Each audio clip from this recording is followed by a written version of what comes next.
Добро вечер за мојата гостинка, професорката Гордана Силјановска-Давкова. Благодарам што сте вечера во топ тема на ваша страна.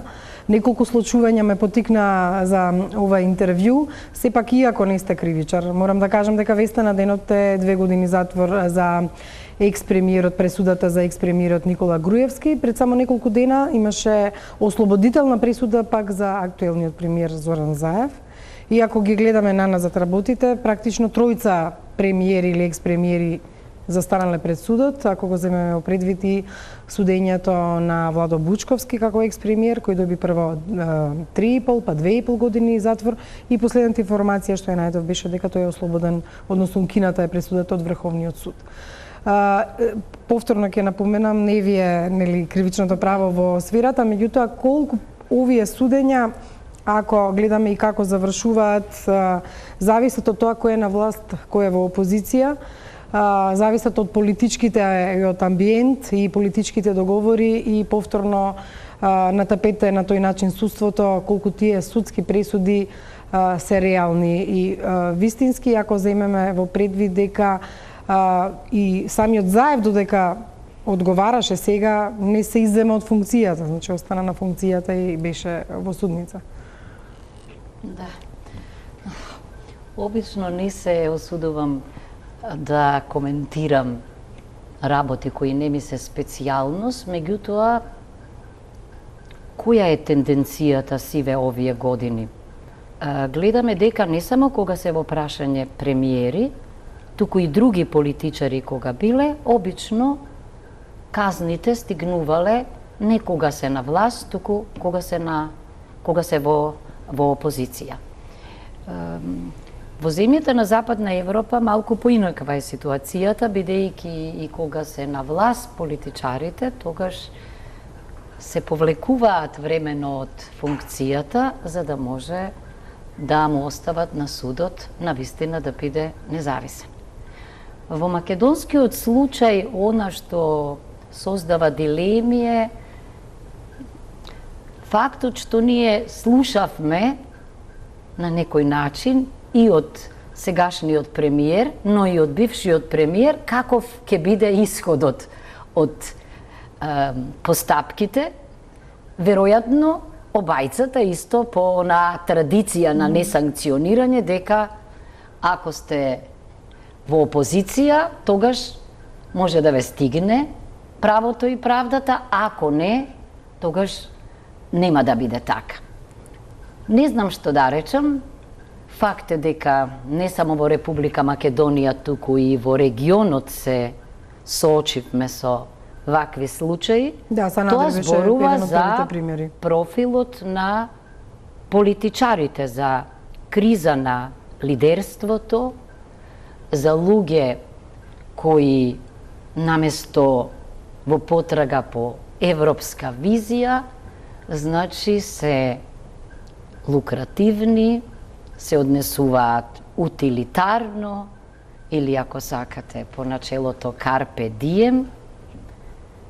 Не знам што да речам. Бидејќи ова е сепак во прв степен, ќе видиме што ќе се случува понатамо. Еве, да видиме каков беше одговорот на граѓаните, односно на гледачите, затоа што прашањето да го искоментираат одлуката на судот, ослободителната пресуда за Заев за подкуп и ова од 2 години за Груевски денеска. Па еве како тие реагира на прашањето во однос на коментарите за пресудите? Судските пресуди за Заев и Груевски ја тресат јавноста. Реакциите на граѓаните ги преплавија страниците на социјалните мрежи на топ тема на ваша страна. Стефанија Анастасова напиша: Груевски ја заслужува пресудата, но не сум убедена дека премиерот е за ослободителна пресуда од тоа што го слушнав од снимката. Судиите се исти, само премиерите се сменија. Олга Миновска бара да се чуе цела снимка за Заев, не монтирана, за се да биде јасно. Зоран Ивановски вели, адвокатот на премиерот ја бранеше ослободителната пресуда со фактот дека немало подкуп без размена на добра или пари. Во случајот со Груевски Мерцедесот беше и се уште во државна собственост, па не гледа разлика. Роберт Милевски едноставно коментира дека се одвива според планот. Србољуб Татарчев иронично напиша: и Дуле Млекарот добија ослободителна пресуда. Александар Поповски изрази став. Случајот подкуп е миниран од Зврлевски со јавното објавување на куририте, а пресудите на ефективни затвори на случаите на СЈО е потврда дека Македонија се движи кон Европската Унија со одлучна борба против криминалот и корупцијата. Никола Јовановски прашува има ли независно судство, затоа и сме таму кај што сме. Големите кримоси се извлекуваат со ослободителни пресуди или минимални пресуди.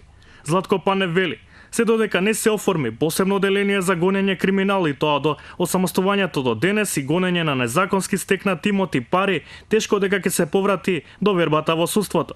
Покуси не останаа ниту твитерџи. Ацо Мерако вели, имаме правосудство каде снимка од овластен орган е нелегална. Обвинетиот тврди дека истата е доказ за неговата невинност, а баре и судот прифаќа таа снимка или доказ да се иземе од предметот. Од друга страна, имаме пресуди донесени со нелегални докази. Правда, нема што.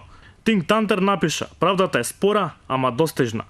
Силјан Штркот вели, за Груевски уште не се знае, има право на жалба. Професорке, само ќе подсетам на еден случај каде што немаше примерки, но ние видовме еден европски политичар, Зоран Талер, како новинарите всушност го снимија тамошниот, така наречен подкуп, да кажам, и каде што тоа и цела јавност го вида. Тој политичар заврши со пресуда? Со пресуда и ја напушти функцијата и со пресуда и мислам дека обележане за цел живот. И ако се сеќавате, тоа е истражувачко новинарство, токму новинарите без да знае тој му понудија подкуп. Така. И тој за да нели во форма на лобирање, тој го прифати тоа беше снимено и тоа беше. Тамошниот суд снимките ги призна на некој начин и цела лавина се покрена токму заради снимките што ги виде јавноста. Јавноста, особено словенечката јавност, не само европската јавност. И тоа беше срам за Европскиот парламент, бидејќи се покажа дека понекогаш зад високите принципи се кријат лукративни постапки, Колку е... да не речам криминални. Да, колку токму тоа, сепак е Словенија дел од Европската Унија, а тој беше во Европарламентот, колку тоа беше клучно за да судот донесе една таква одлука, за разлика од Македонија, која е на патот на евроинтеграциите, се уште треба да направи реформи во судството и судството е тоа што постојано нели ние го коментираме, за жал во негативен контекст, колку таа разлика има влијание. Па веројатно има, се виде дека криминалните активности во Европскиот парламент, значи во Европската Унија, имаат завршница и некако полесно се откриваат. Се чини, бидејќи беа врзани за неговата активност. Тој беше подсомнеш дека ако тоа го сторил тамо, можеби и претходно тоа го правел и се разоткри или се отвори приказната околу лобирањето, кое што понекогаш може да биде легализирана корупција. Так. Она на што се надева секој политичар е ако нели заврши на суд е дека може да биде и на некој начин помилуван, односно аболициран или амнестиран, двете алатки што може да ги искористи председателот. Председателот аболиција може, а парламентот амнестија. Да ги амнестира. Се во минатото се случувало и такво нешто што покажува дека во Македонија дури и ако судот пресуди, кај друг е инструментот на конечното решение дали некој ќе биде во затвор или на слобода. Што мислите колку тоа политички се злоупотребува? Да, се злоупотребува, се употребува. Факт е дека аболицијата е остаток од периодот на апсолутните монархии, кога монарсите, бидејќи управувале под наводници по милост Божја, можеле и последниот збор да го имаат, дури посилен или од судот.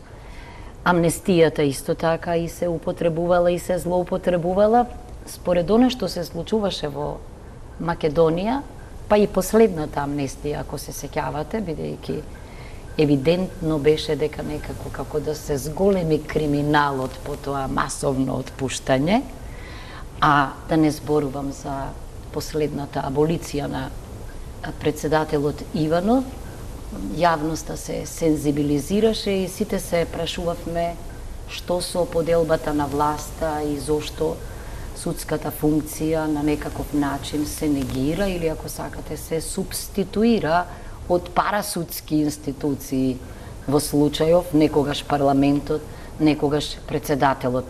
Не се тоа непознати феномени и во други земји. Меѓутоа, ако Сетете често се се на применува. заминувањето на господинот Клинтон и на Обама и така натаму и во нивно време.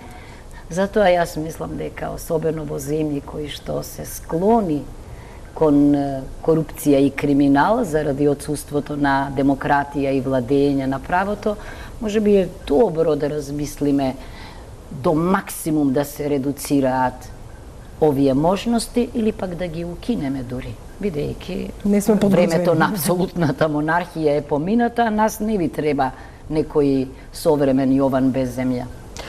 Ова го ја начна дилемата, правна, она што се случи со Врховниот суд во Грција, односно Груевски и Бошковски, луѓе кои што овдека се гонат, апропо разговорите од бомбите, и потоа истрагите на специјалното обвинителство за кои беа избегани во Грција и требаше да бидат екстрадирани, односно нашето министерство побара да бидат екстрадирани, нема да бидат екстрадирани, затоа што пак грчкиот Врховен суд се повика токму на тоа, на аболицијата што ја изрече Иванов. Јас само да подсетам дека беше за 56 лица, значи Да, 56 вкупно.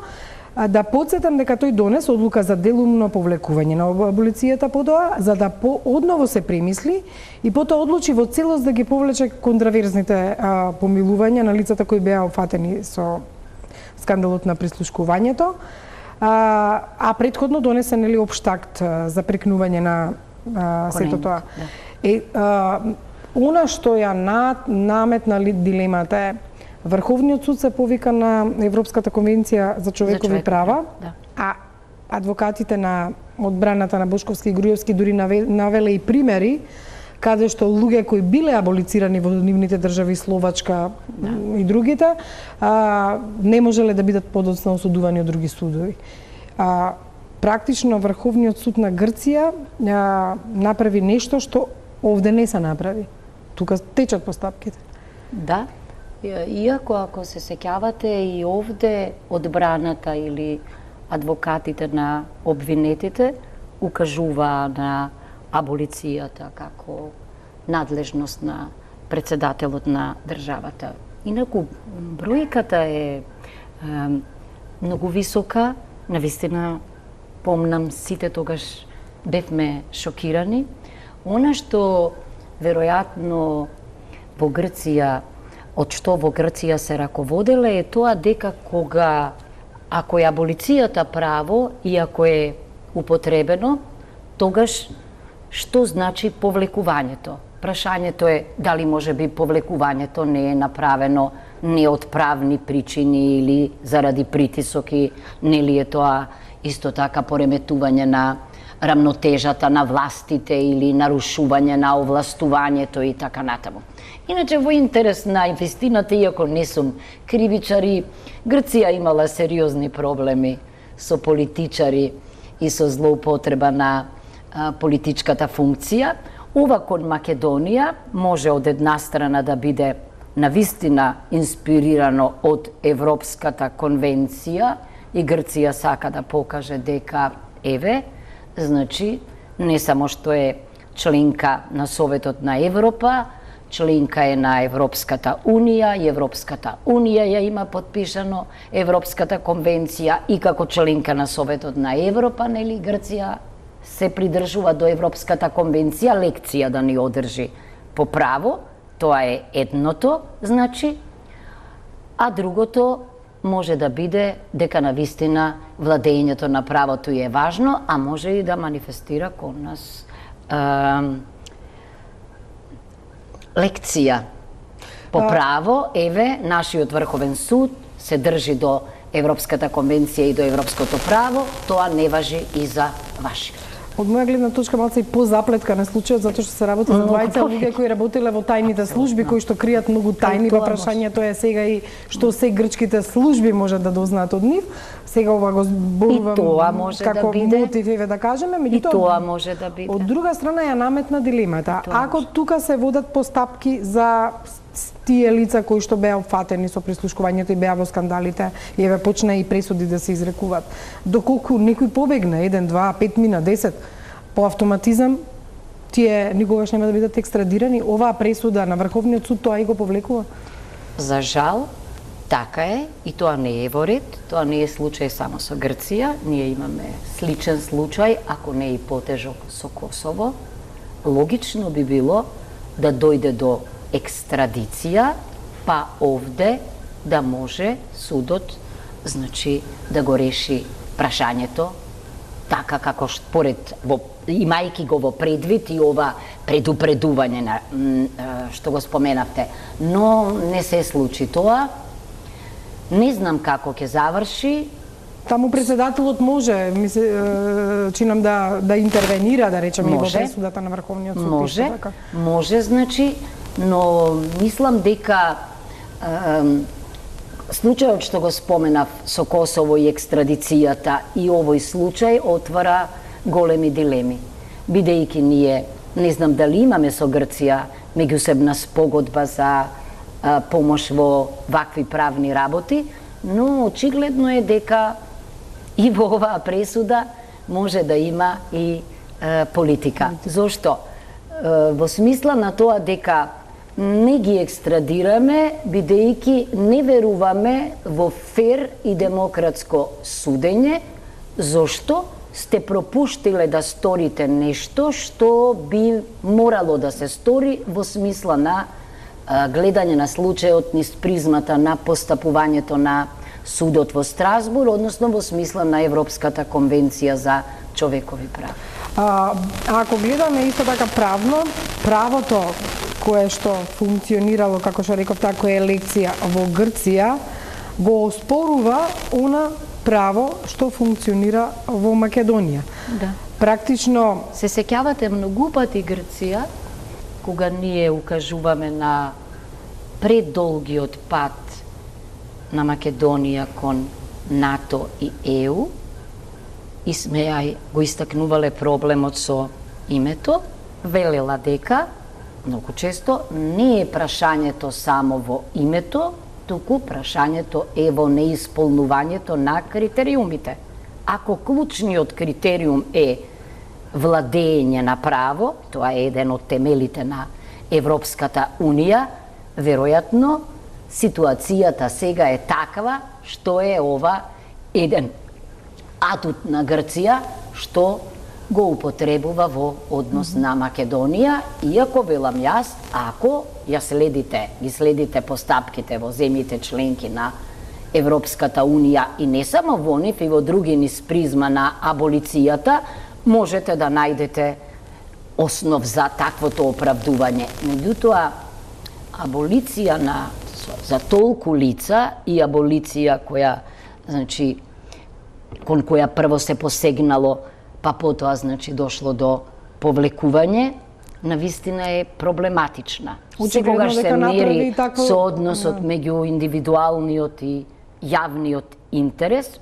пропорционалност дали постои меѓу него, но ова упатува на тоа дека факт е дека беше критикуван и веројатно моите колеги и колешки од казнено многу повеќе од мене ова го знаат. Меѓутоа, таа одлука на председателот Ѓорги Иванов навистина предизвика нешто што не очекувавме дека ќе се случи, а тоа беше како некој друг суд во една друга држава ќе суди и ќе го примени тоа што тој го донел. Јас верувам дека никој не очекуваше дека до ова може да дојде, да некој избега и сега нема зошто да се врати за да му биде судено тука. Ако гледаме така, ова отвори врата за многумина од 56-те да го искористат правото на бегство. Право немаат на бегство, туку илегално да избегаат ако сакаат или било како, за да не бидат никогаш судени. Во Грција, значи? Во Грција им е загарантирано. Ќе бидат заштитени. Да. Не знам што да речам. Веројатно во историјата на случајот тие во процедурата ги гледале сите фази. Одбраната на двајцата обвинети се повикала тамо на чинот на аболиција и тоа судот го зел како може ли сега релевантен допрва да се рефлектира во текот на судењата, затоа што иако вие напоминавте адвокатите се повикале исто така на аболицијата, меѓутоа можат ли сега во една од вашите емисии правници чув кои што тоа го аргументираа дека укажувале, но овде биле глуви, Да, меѓутоа можат ли сега да таму го не употребат биле. овој аргумент, да кажат да Грција пак го употреби и таму или Сигурно. значи може да Сигурно. се рефлектира на случаите Сигурно, кои овде веќе се сигурно, отворени. Сигурно може да биде, бидејќи тие се во тек. Да. Кога сме веќе го отворивме прашањето и односите со Грција, па и колку ние ги исполнуваме условите, она што сепак е во ваш дел и зашто сепак и ве повикав на ова интервју е рефлектирањето во однос на тоа кое и какво име всушност Македонија ќе добие. Ова вака го поставувам затоа што последното решение нели е Република Илинденска Македонија што Заев му го понуди на Ципрас и она што во грчката јавност и во Грција генерално не беше прифатено, колку и да мислевме дека ова е шега во прв момент кога го слушнавме предлогот, потоа видовме дека е навистина предлог сериозен и сега она што го кажа Заев и не знам колку може да ги ослаби или зајакне позициите на Македонија е што велеше дека овој предлог е земи или остави за грците, кој содржи и може да го исполни Македонија условот за ерга омнес и може со тоа и да го промени уставот, односно името да се применува и внатре во Македонија, а подоцна рече за други имиња тоа нема да важи. Колку ваква политичка изјава всушност е применлива или неприменлива? Ако за едно име може да се смени уставот, а потоа за другите да велиш, не, за другите пупу не важи, само за ова име важи, тоа ми создава една конфузија во однос на размислувањето кога веќе сме кај нешто толку сериозно, тоа е промената на уставот. Не е во вас причината за конфузијата. Сите сме во конфузија. Зошто? Бидејќи ние не сме во позиција да велиме земи или остави. Тоа е прво. Второ, новинарите, ние, граѓаните, навистина кога се работи за преговори, може би не мора да бидеме информирани, како што вели и канцеларката Меркел, бидејќи тоа може да наштети на процесот на преговори. Меѓутоа, за да излезете со вакво име кое е вистинското, како што чувме, идеалното, најдоброто, најкреативното, и дека нема проблем да важи и кон надвор, и кон внатре, вие мора да имате легитимитет за тоа. Значи, од она што е одлучено во Давос, преку она што го добивме од Коцијас, до нашиот одговор, шефот на државата, шефот на опозицијата, председателот на парламентот би требале да го знаат. И лошо е да информирате вие, а уште не знаете, не сте испитале каков одговор ќе добиете. Зошто? Зошто насмевката широка на грчкиот премиер може би беше за ерга омнес. Тие секогаш, бидејќи се вешти, бидејќи заднев има цел think tank, кај нас има тенк, нема тинк изгледа, не знам што да речам, и она малко што може да се искористи, ќе го искористат и ќе се повикуваат на тоа. Одговорот, како што знаете, стигна многу брзо, сега ние можеме меѓу себе да се делиме, да се расправаме, да развиваме Facebook, наука, со кого сте, зошто не сте, што значи за Република Македонија или Илинден, што значи за македонскиот народ и така натаму. Меѓутоа, резултатот е битен. Така. Ќе продолжиме да ги видиме коментарите што ги реков, токму така Facebook наука, в коментарите на Facebook, затоа што тоа е местото каде што всушност и некогаш за жал ги добиваме информациите кои не треба да ги добиеме таму, туку на многу посериозни места.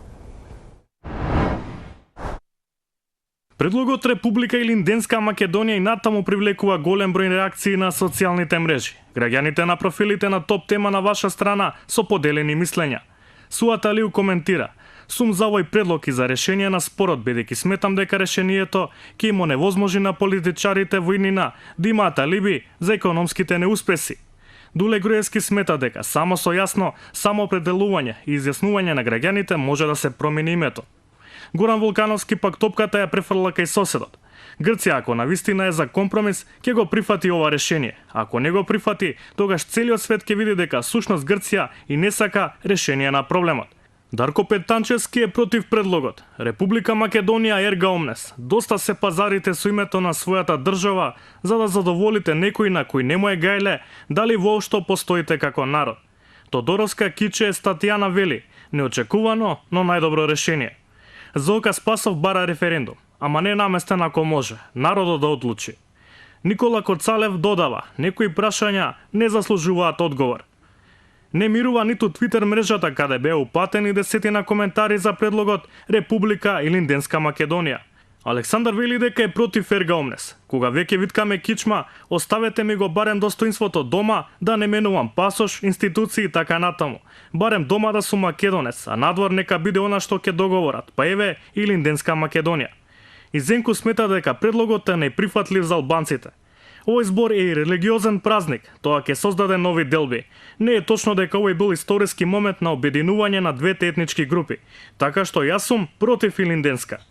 Даниел Василевски коментираше: не знам веќе на децава што да им кажам кој сме, што сме и од кај сме, фиромци, македонци или линденци.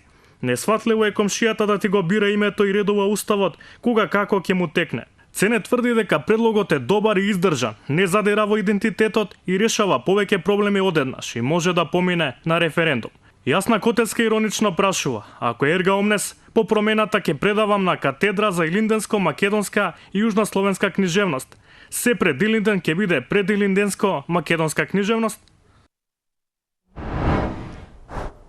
Вакви беа реакциите на социјалните мрежи, меѓутоа ова е навистина многу пресериозно прашање за да го зимаме на шега, вака како што некои го зимаат можеби. Го начнав прашањето на промената на уставот. Генерално, не знаеме што ќе се случи, меѓутоа од друга страна, колку и ние да се понадевавме дека бевме мудри со предлогот и можеби ни дава некаква предност во преговорите ова, да кажеме дека еве ние сме за устав во стилот на шок доктрина и тоа на територија на Бугарија. Факт е дека нашите известувачи кои што беа таму, и мојата количка, беа разочарани и едноставно до денеска не може да се смират зашто воопшто не можеле да дознаат што се разговара таму. Ние тука дознавме весникот Коха и Ајден он го објавија и затоа на почетокот и со недоверба гледавме на информацијата, за да подоцна и самиот Заев го потврди. Колку вакви сериозни предлози на вистина треба да се соопштат дома или први на лидерска средба со председателот Иванов, да се подготви јавноста, па да се каже предлогот. Совсема. Знаете што, неколку пати сум го посочила примерот на господинот Хелмут Кол. Кога и самиот имаше проблеми со финансирањето и мислам во Шпанија беше обкружен од новинари, требаше да одговори, кога ќе дојдам дома, таму ќе кажам. Значи, вакви сериозни работи, можеби најсериозните за нас во моментов, мислам дека не е добро да се кажат во Бугарија, особено што кога чувме што се пакет, што држи пакетот, а кога во официјалниот документ видовме јазик на бившата Југословенска република Македонија, тоа не оди некако. Зошто? Шокантно е, бидејќи во бившата Југословенска федерација 3 јазици беа службени: словенечкиот, македонскиот и српско-хрватскиот. А сега вие гледате, значи, ако е ЕУ, а верувам дека е заедница, се уште не е заедница политиоти, заедница значи дека е на демосот, а не на бирократите европски и на политичарите. Ако е етички темелена заедница, кога посредува во вакви прашања важни, ќе внимава и на тоа, бидејќи треба да охрабрите некого и сега остана само еден предлог и потоа битката што е добро, а што е лошо се префрли во Република Македонија. Нам најмалку ни требаат во овој момент поделби. Неодамна беа пратениците на, не знам, студиски пратенички престој, на што би биле во во Британија, во Англија беа. Тамо можеше да научат што значи лидер на опозиција. Лидер на опозицијата на нејзиното височество. Значи, кога се во прашање проблеми од национален интерес, мора да се знаат. Го споменав председателот. Видете, во сите устави, после алинејата дека ја представува државата во земјата и странство, следи дека, значи, е надлежен за водење на меѓународната политика, па трета е безбедноста. Ако е така, а ние слушаме од него дека бара да види документи, бидејќи ние во иста вечер чувме различни интерпретации околу елементите на пакетот. Значи, ако тој по уставот ги склучува меѓународните договори, а владата само тогаш кога е тоа утврдено со закон, сега отворете го законот за склучување, ратификување и спроведување, да видите дали ваква надлежност има. Значи, треба да се гради меѓусебен консензус. Па нешто да научиме од грците оваа лекција, бидејќи нам ни е уште попотребна од нив. Она што го побара и опозицијата да ги види сите преговарачки позиции, односно сите исто така документи, она што го побара и Комисијата за надворешна политика водена од опозицијата, меѓутоа во изјавата на Заев што ја даде во однос на името и примената на Република Илинденска Македонија покажа што се е барано од него. Значи МК кодот, не само јазикот, па не е за чудење, ако се сеќавате во 7 фамозни точки од кои слушавме дека 3 се апсолвирани, беа сиве овие прашања. И стоеше и идентитет. Сега грците велат дека е идентитетот во прашање, а ние постојано под наводници аргументираме дека не е така. Па извинете, зборуваме за државен идентитет, зборуваме за национален идентитет. Сите држави во Централна и Источна Европа настанале по концептот нација, етнос, држава. Истото се случило и овде на вториот асном. Првиот асном бил обид. Првиот асном, исто така, ако се сеќавате, е со крилатицата Македонија на македонците. И тоа не само од револуционерите, од Гледстон, Вилјам, многу државници, дури и во Таймс излегол тој наслов. Меѓутоа, она што ние однапред мораме да го знаеме, не премиерот, министерот за надворешни работи тоа го знае, сигурна сум. Тимот веројатно е. Реакцијата каква ќе биде? Бидејќи отворите вие на која сакате веб страница околу Илинден, прво што ќе ви се појави е знамето на Крушевската република и на Илинден. Ама на тоа знаме е географска или ако сакате е значи етничка Македонија од тоа време. Сега веднаш ќе ве обвинат за иредентизам. Тоа беше тоа што и грците го искористија како аргумент дека идејата на Илинденското востание токму тоа. Две именки една покрај друга, бидејќи јас и не знам дали Илинден ќе се преведува, бидејќи Илинден имаше анкета во Грција, ништо не им значи на грчките граѓани, меѓутоа Лајос, значи Свети Илија, да, меѓутоа сега не знам како ќе биде тоа, како ќе се одрази на најважното, на придавките разноразни, да не излеземе како Великденските острови, екзотика. Па добро, зафатено е тоа име, че можеш и тоа да... Па добро, ама ова е од сличен карактер, значи јас повеќе сум за придавки од генерички карактер, кои што одат, ако идејата е навистина да правиме разграничување, кои одат рака под рака со држава, а не со области. Смешна сум, меѓутоа честопати сум велела, зошто да не знам, демократска, независна, бидејќи ако е областа централна, источна и западна независна, тогаш е опасно, тоа асоцира на сецесија.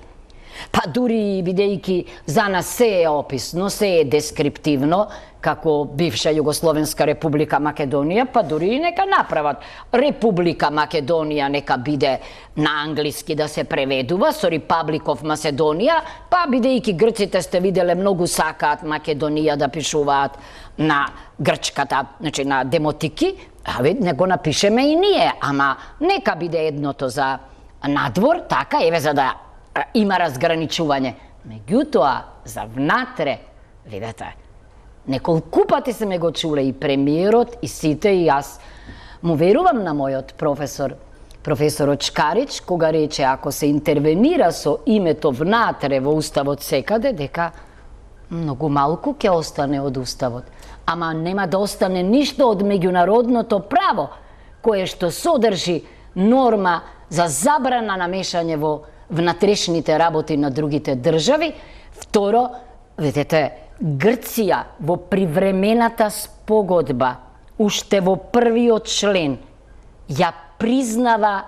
го признава суверенитетот на Република Македонија. Суверенитетот е категорија која во себе вклучува право сами да си одредите име, знаме, химна, тоа се тие карактеристики. Сега, ако ние во Уставот, на барање на Грција, внесовме одредба дека нема да се мешаме во внатрешните работи на другите држави, ако имаме темелна вредност почитување на нормите на меѓународното право, мазохистички е тоа да не го барате за себе. Бидејќи е дел од привремената спогодба. Но сега ја слушам по некои телевизии чудни тези. Па дали привремената спогодба, interim agreement, замислете, била меѓународен договор. Браво, од професори. Па, нели ратификација, нели судска заштита има, па имате framework agreement, па имате interim agreement.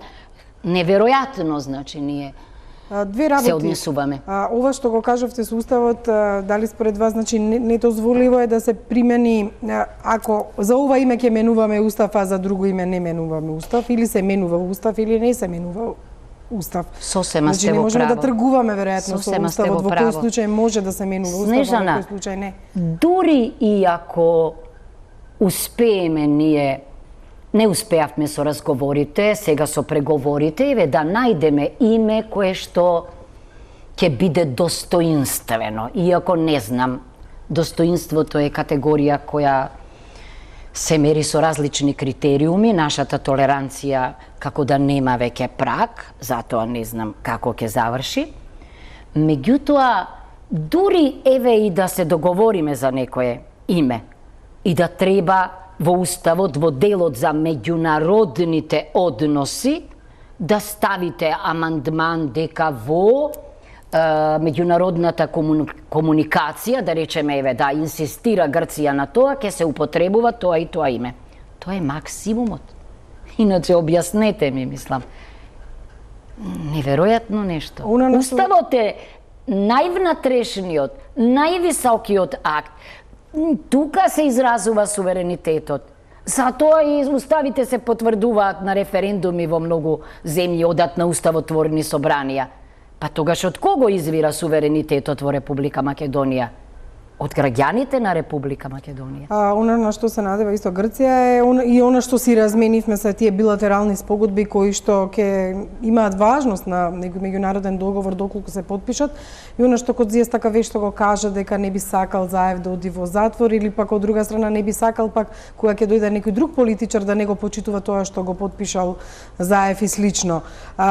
Колку всушност потпишувањето на тие политики на тројански конј на Грција и на таквите потписи на таквите спогодби всушност ќе значат една нова сериозна обврска за Македонија. Сега тука е времето кое ќе биде ставено или применето, дали тоа ќе се случи се до влегувањето во Европската Унија, ние ништо нема да менуваме, па ќе бидеме обврзани да менуваме кога ќе влеземе во Унијата, кога ќе почнат преговорите и слично. Не, видете, секоја генерација има право на уставни промени. Не можете вие со промена на уставот во фази да задолжите некои идни, не знам, власти и генерации. Тоа е непознат феномен. И мислам дека е тоа многу погрешно. Врзувањето на суверенитетот, да, ограничен, поделен со ЕУ, не држи со оваа ситуација. Вие кога влегувате во една заедница, сигурно дека делот суверенитетот ќе пренесете тамо, бидејќи јасно е зошто приматот на аки комунитер над националното право, но и тука видовме во случајот на Уставниот суд на Германија едно гледање кое што вели дека значи треба да се види дали дури и тие европски норми се во согласност со Уставот, основниот закон на Германија. Зборот ми е споредбата не држи и јас мислам дека вие не можете да се обврзете што ќе се случува во следните, не знам, 5 години, 10 години или како она што го чувме од Макрон не е многу охрабрувачки и сега тоа мислам дека не држи. Од друга страна, дури и ова привремено име... Тоа не може да биде роман река. Оти ќе стане она од Виктор Иго Јадници. Не може да биде така. Тоа 26 години ние и како индивидуи, и како граѓани, и како нација, навистина се чувствуваме нерамноправни, за нас важеа различни критериуми, за нас, да, одма ќе ви одговорат. Силните го прават тоа што можат, дури и погрешно кажуваат што сакаат, велат некои, а слабите што мораат. Да, ама сепак има норми, постојат Обединети нации, значи има повелба на Обединетите нации, постои минимум меѓународно право, задолжително, и оние држави што не признаа нас под уставно име, не го сторија тоа ниту од емпатија, ниту од жалост, туку затоа што го почитуваа тоа што важело и за нив. Дека не може да има дополнителни критериуми. И сами кажавте дека 26 години се чувствуваме така како што се чувствуваме, меѓутоа пак ако не го решиме еднаш за секогаш, не е добро уште 26 години на нашите наследници да им го оставиме тоа чувство. Ве разбирам, но знаете затоа... Може би барањето на конечно решение и со свесноста сега само докаде смееме, а докаде не смееме ние да задреме во суверенитетот, во уставот, во идентитетот. Во ред. А свесни сме дека мора да го решиме. Во ред, но кога влегувате во ваков преговарачки процес, во кој што се работи за името на државата што сте го наследиле, значи, мене многу ми се допаѓа во пресудата или во завршниот говор она што го кажува нашиот агент. Кога тој вели дека ние немавме избор, не го избравме ние името, тоа не избра нас. И дека тоа е дел од нашиот идентитет. Тоа не се зборови мои, тоа се зборови на нашиот агент. Зборот ми е, во право сте вие, мора да се реши. Меѓутоа, ајде да ги споредиме предлозите во 90-тите години со овие. Дали привремената спогодба требаше да овозможи да ги релаксира односите, да можеме ние, бидејќи така пишува дека Грција не само што нема да го попречува нашиот влез во меѓународните, регионални и други организации, туку дека и ќе го помага. Зошто иначе би прифатиле вие бивша Југословенска република Македонија, како што велеа тогаш за 3 месеци, ако не, за да може достоинствено, со респект, рамноправно да разговарате, односно да преговарате, а да не бидете попречувани во евроинтеграцијските процеси.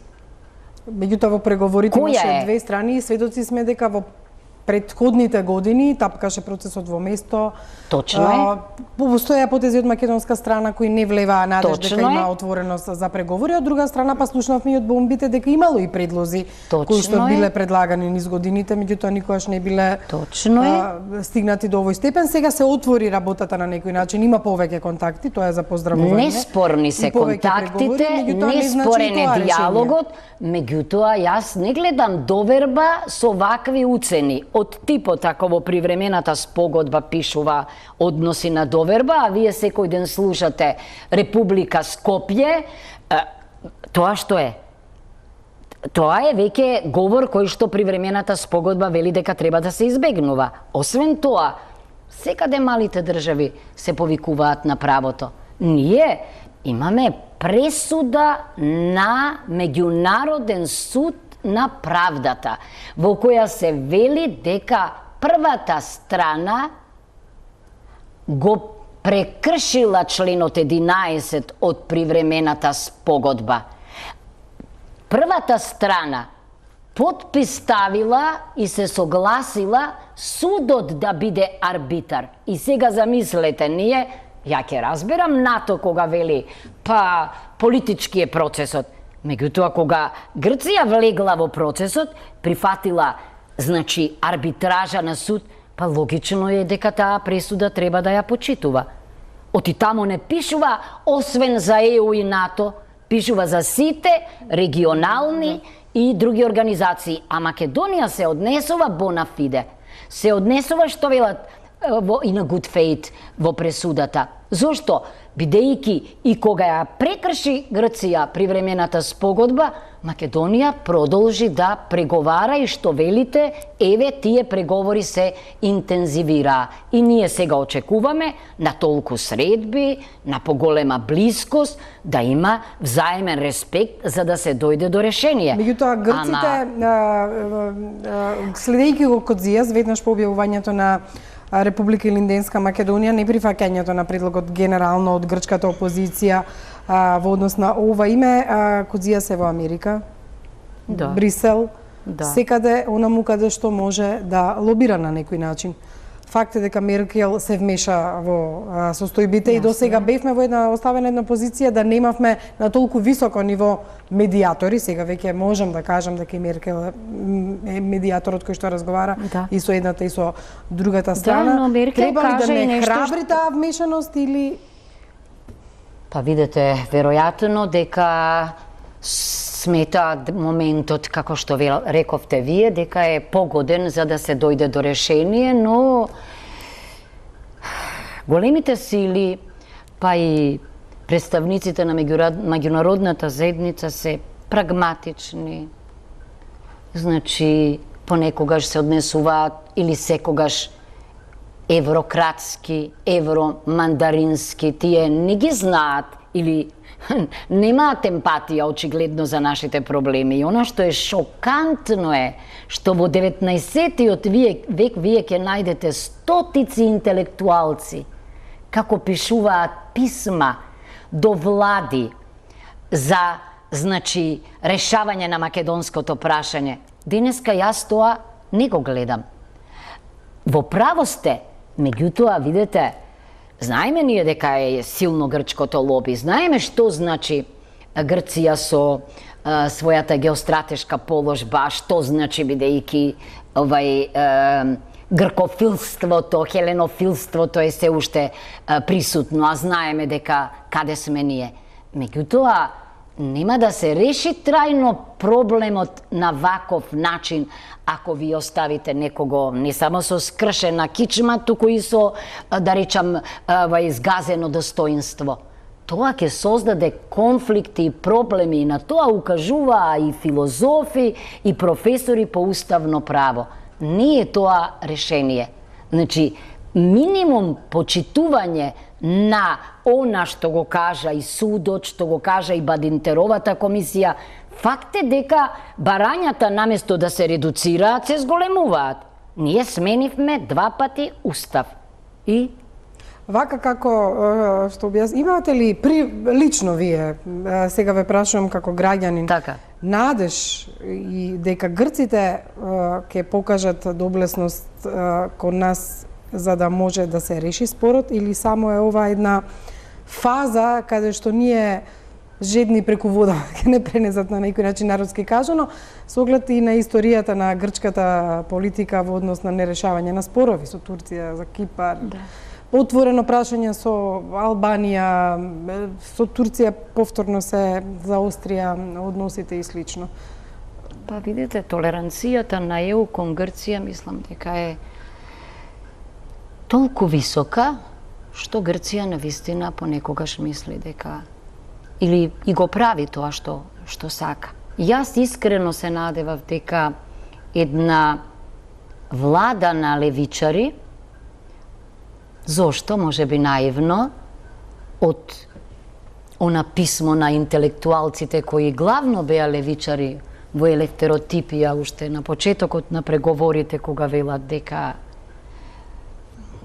јасно е дека е државата на север факт, дека се вика Република Македонија, дека е тоа дел од нивниот живот. 74 години се во прашање, од Асном до денеска.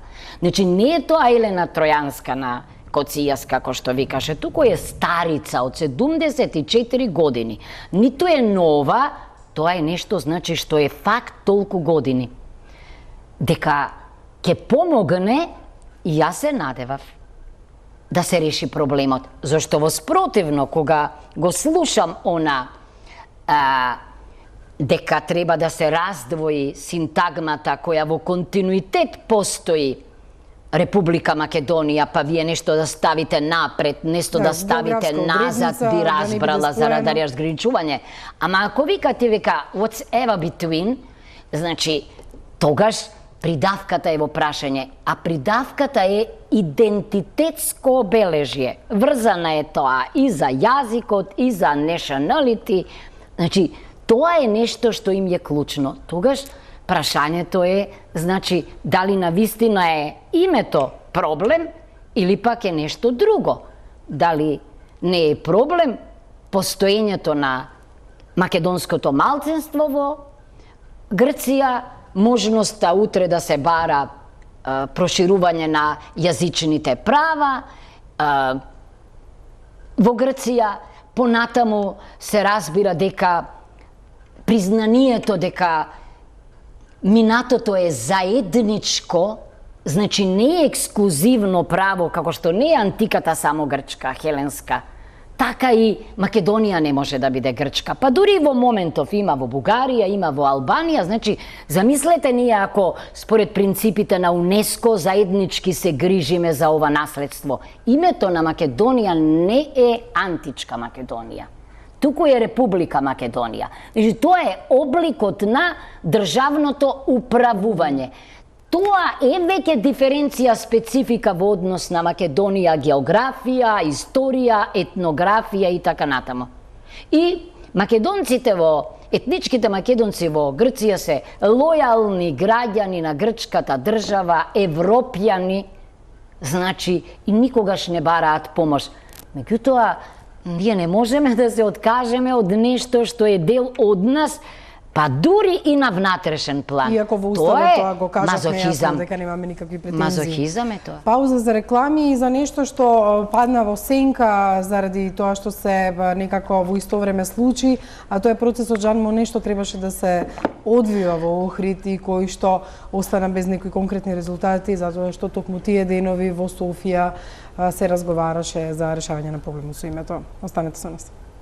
Со пресудата ни двојната формула не е оспорена. Да, се уште со професорката разговараме и за прашањето на името, само за крај на кратко, бидејќи сакаме и други прашања, имаме 10 минути. Во однос на одредување и на националното чувство никој не може да ни го оспори. Меѓутоа, прашањето е доколку постои Република Илинденска Македонија во графата на одредување на националноста. Нас не се случувало и во време на Југославија да тука се подпишуваа како граѓани на СФРЈ или македонец, или пак сега граѓанин на Илинденска Македонија, или пак македонец.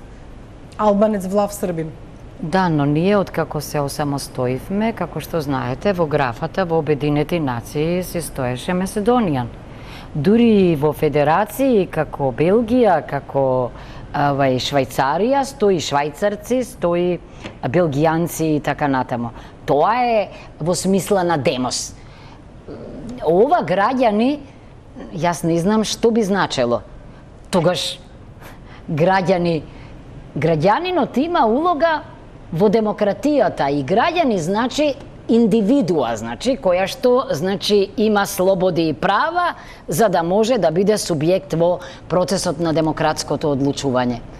Овде има некои правила и многу лошо е кога сте исклучок.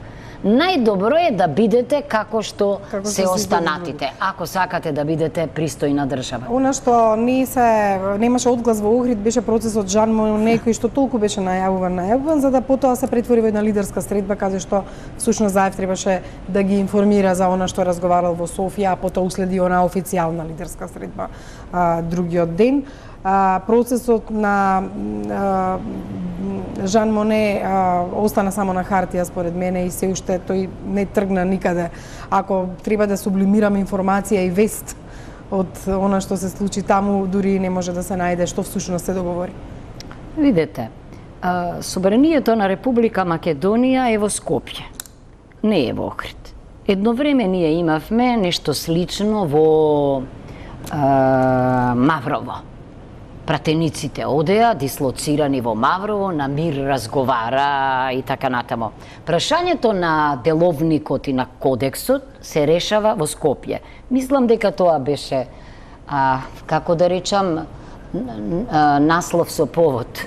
Со повод беа викнати тамо, повеќе беше врзано за прашањето за името, за соопштувањето, за седнувањето заедно, па ние имаме проблем со кворумот во собранието на Република Македонија, одошто на вистина со важни прашања како што се деловникот и етичкиот кодекс. Пред вас е книгата Peacemakers, Да. книга која што е најнова на Пердју, напишана веројатно за многу случувања од неговото дипломатско искуство, меѓутоа воопшто дали ја споменува Македонија и во кој контекст? Да. Значи, американското лидерство и крајот на геноцидот на Балканот. Да. Улогата во спречувањето на конфликтите, самиот наслов кажува, патот до доаѓањето до Охридскиот рамковен договор, заложбите на меѓународната заедница, разговорите, преговорите, основните барања и така натаму. Како што гледате... Открива ли некои нови детали што досега биле непознати за македонската јавност? Па не знам дали се закажување. Ако веќе ги напишал... Од книгата на... јас која ја цитирав на колегата Ветон Лјатифи, ние дознаваме тамо дека советникот, главниот советник на господинот Џафери бил професорот Пол Вилјамс и дека тој ја направил документот президентскиот договор и некои од основните тези. Овде читаме дека американците имаат founding fathers, ние имаме, не знам, founding mother изгледа, бидејќи вели дека Лорел Милер, неговата советничка, е експертката која што ги креирала решенијата и кога велите откривали нешто чудно, да, например, има и така се најавува во рекламите дека председателот, покојниот председател Трајковски побарал од господјата. Тоа го знаат оние кои биле во Охрид, веројатно на 30 ми се чини јули, да ја напушти просторијата. Се разбира дека Леотари и господинот Пердју реагирале. Председателот Трајковски не бил задоволен од предлозите што се туркале во она што се нарекува state building, кога странци се тие што се state builders, а ние, граѓаните на Република Македонија, сме stakeholders. Значи, пак научени лекции. Зборот ми е, целиот процес како да продолжува и сега како што велиме со името. Но во науката се одважуваат луѓе, како професорот Чендлер, кои што во книгата империи што одбиваат одговорност, вели дека не е добар методот во различни амбиенти, слични глобалистички решенија да предлагате и да наметнувате и во Босна, и во Македонија, и во Авганистан, и во Ирак и така натамо, бидејќи тоа креира, како што тој вели, така наречени soulless state, бездушни држави. Одговорноста ја нема, сами ќе речат дека сме направиле, значи ние мораме да имаме сами решенија, консензус, за да не ги добиваме на зелена маса и во разговори и преговори. Накусо, бидејќи нема многу време, како ја коментирате последната реконструкција на владата? Според мене е потребна за обезбедување на парламентарно мнозинство и исклучување на политички брак дури со еден Амди Бајрам, кој што го слушавме како фолклорно. Сосема сте во право. Јас очекував посериозни, подлабоки, значи подлабока реконструкција и мислев дека реконструкцијата е врзана за успешното или неуспешното работење на некои министри. Не било воопшто тоа. Јасно е дека таа, значи, стана неминовна само за да се зголеми парламентарното мнозинство, но јас се плашам дека ако добивате парламентарни сојузници, политички сојузници само преку доделување на министерски функции, без да има не само идеолошка близкост, остана без сериозен министр, не знаеме каков ќе биде наследникот. Па да, сериозен министер, кој што работи министер, веројатно во правда исто така ќе биде сериозен министер, се надевам на тоа, меѓутоа јас очекував големи промени во други министерства. И да бидам искрена, она што се случи само во култура, кога размислувам, веројатно не е министерот тој кој што креираше таков буџет, туку притисоците врз него. И сега некој кој е сепак синоним за култура заминува, а ќе добиеме некој кој веројатно ни абецеда од културата не знае. А најважното министерство, за мене најважните министерства се тие: култура, образованиот, и во светот нема мали и големи држави во областа на културата. Ама еве и за вас една реченица. На насловни страници во Лондон, цел Лондон зборуваше за Македонисимо и за Симон Трпчевски. Во сите македонски вести тоа беше една од последните вести, на првите беа премиерите и политичарите. Зошто е тоа така? Се први, овие последни. И за крај, имате ли лични амбиции да бидете првата жена председател на Македонија? И дали имате такви понуди? Понуда дали имам? Немам понуда, меѓутоа сум слушала од луѓе, не знам, јас сум рекла после 2 години во политика дека тоа не е мојот свет, дека си одам, не знам, ако има понуда ќе размислам, меѓутоа не мислам дека е тоа нешто што би го посакувала. Не знам. Ви благодарам многу. Кога ќе ме прашаат, ќе ви кажам. Да, кога ќе дојде време. Ви благодарам што бевте дел од топ тема на ваша страна. Во моментов трае еден дуел долго очекуван, да речеме, меѓу лидери. Не знам колку, значи, може би гледачите веќе се префрлиле на телевизијата каде што се... Сигурно. Да, Заев и Мицковски. Иако јас мислам дека ова е, би сакала да е време на дуо, а не на дуел, заради консензусот. Но ако се вратиме на постапката што и вие и јас ја анализиравме, тоа не создаде простор за дуо. Тоа е она што нас ни треба. Дуо, а не дуел во моментот. Ви благодарам, професорке, инаку и во студиото се слуша невремето кое е надвор, грмотевици и дожд. Се надевам дека ќе имате пријатна вечер и уште една причина да останете со програмите на Телма. Пријатно.